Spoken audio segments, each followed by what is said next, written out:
Paul, we're ready when you are. All right, I'll be there in just a minute. Let me just finish this level. No, we start in 1 minute 25 seconds.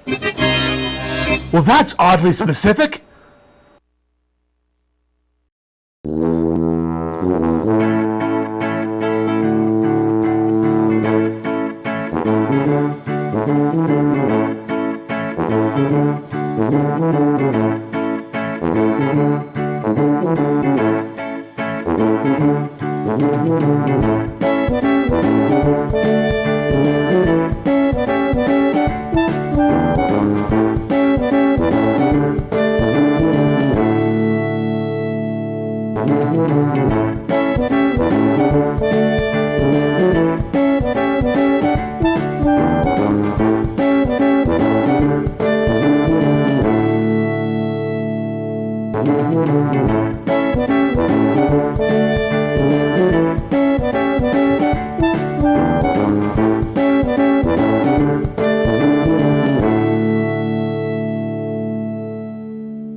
Hey everybody!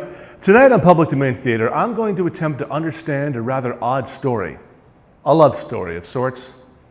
It's the story of a man and his love of people in gorilla suits. During my in-depth research into Bride of the Gorilla, I found that there is very little information on the film's producer, Jack Broder. What I was able to dig up was this.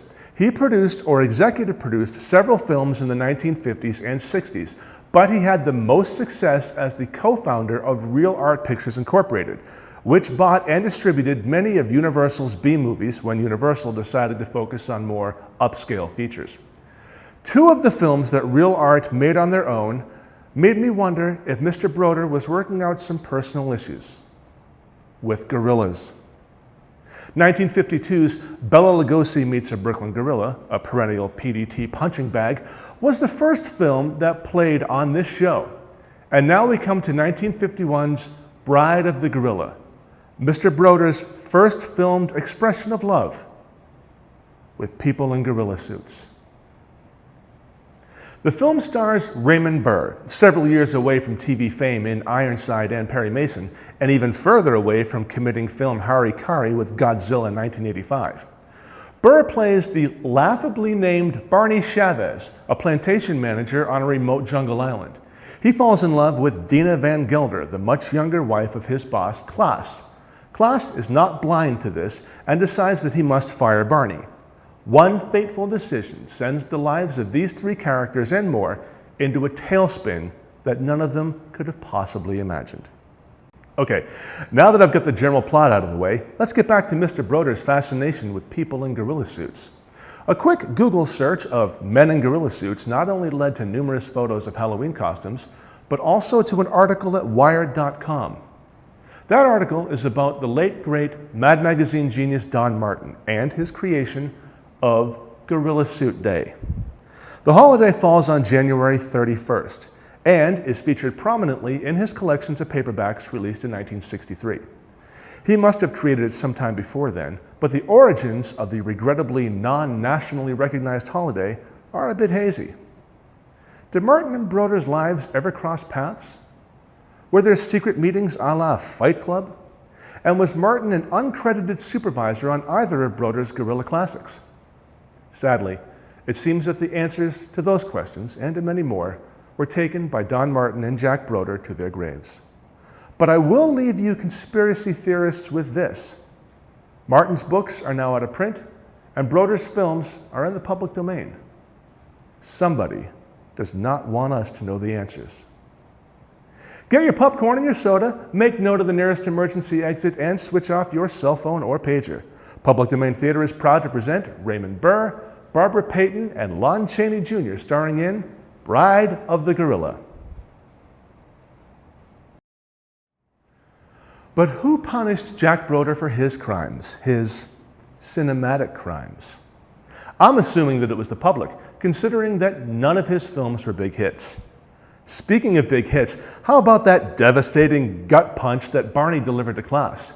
It seemed that there was enough time for Klaas to get up and, at the very least, not get killed by the snake. But let's do a test. Brian, you want to come in here and give me a hand? Brian Kozoska, ladies and gentlemen. Brian Kozoska, give me a big round of applause. All right, great. Brian, what I want you to do is I want you to hit me just like Raymond Burr hit Paul Kavanaugh in the movie, okay? All right, I'm ready.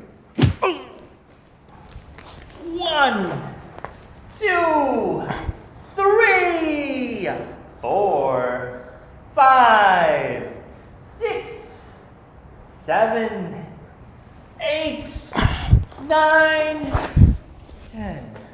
All right, that wasn't too bad. Now, let's see how long it took for the old man to see the snake, not get up, and let the snake kill him.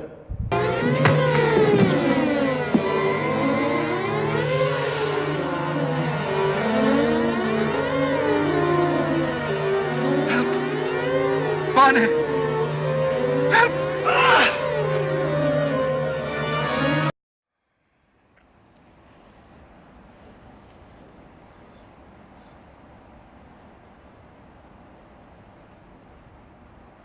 Set.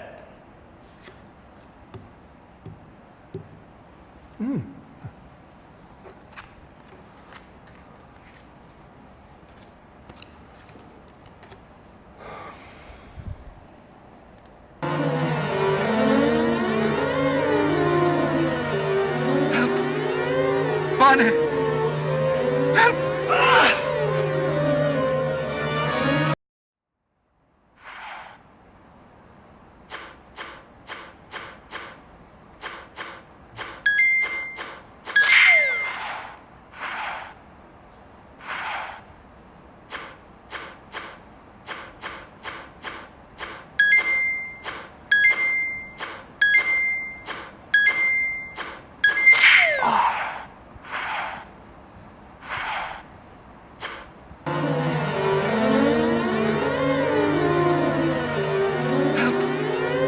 Bonnie!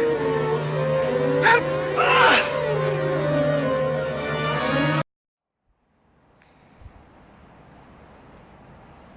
Now what? Lord of the Rings marathon? Extended editions? We've got time. Cool!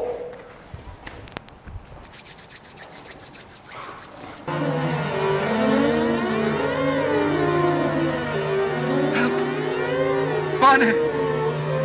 Help! Ah!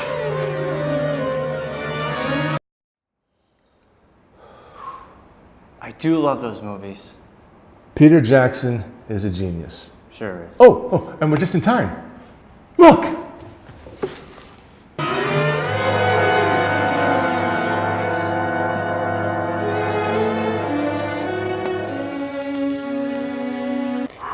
Oh, finally. Oh. Man, how long did it take for the old man to die? Let me take a look. 13 hours. I wonder how slow that guy drove. If you have a question, comment, or just want to say hello, you can shoot me a message through Facebook, Public Domain Theater, Twitter, @Cherokee_Jack, or YouTube, Paul Fish. Yes, I'm now using my real name. Until next time, I'm Paul Fish. And I'm Brian Kozoska. And we'll see you at the movies. So what do you think of The Hobbit? Excellent. Yeah, what yes. do you think? How do you think of how it ended with Smaug going off, and you know the battle's about to start, and I was credits. I had to wait another year. I mean, it was long. It was long. Very long. But it was good. Yes. It was great. Yes. Okay. Yes. All right. It's gonna be like 9 hours when it's over. Still shorter than the time it took for this guy to die. Yes, pretty much. But we start in a minute 25 seconds.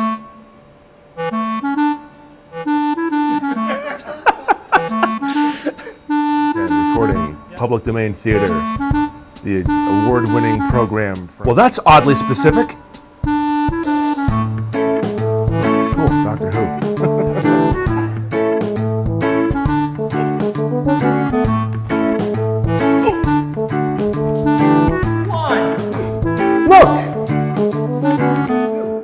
Look! Like right here. Like right. Gotcha. Look!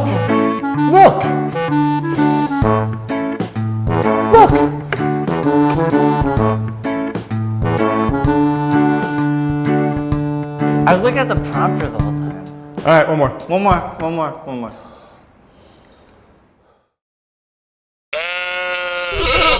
Wet monkey toast.